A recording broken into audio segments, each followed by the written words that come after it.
এবং এই মেয়েটা ইংরেজিতে কথা বলতেছে, সে জন্ম থেকেই নাকি অপব্যবহার দুর্ব্যবহারের শিকার হচ্ছে। আরে বেডি, জন্ম যখন হলো, পৃথিবীতে ভূমিষ্ঠ হলি, তো তখন তুই বুঝস কি? তুই দুনিয়াটা বুঝস কি রে বাবা?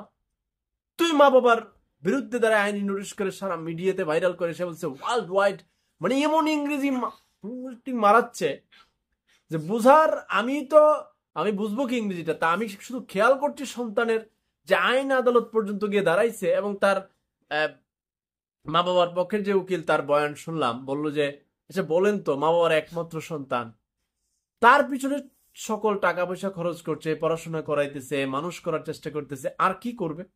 আমার মনে হয় মা বাবার ভুল হয়েছে ইংলিশে শিক্ষা দিয়া, এখন ফিংলিশ মারাই দেন না। তো সন্তানদের প্রতি যারা শুনছেন আছেন, তো আপনারা সন্তান অনেকে কথা শুনছেন,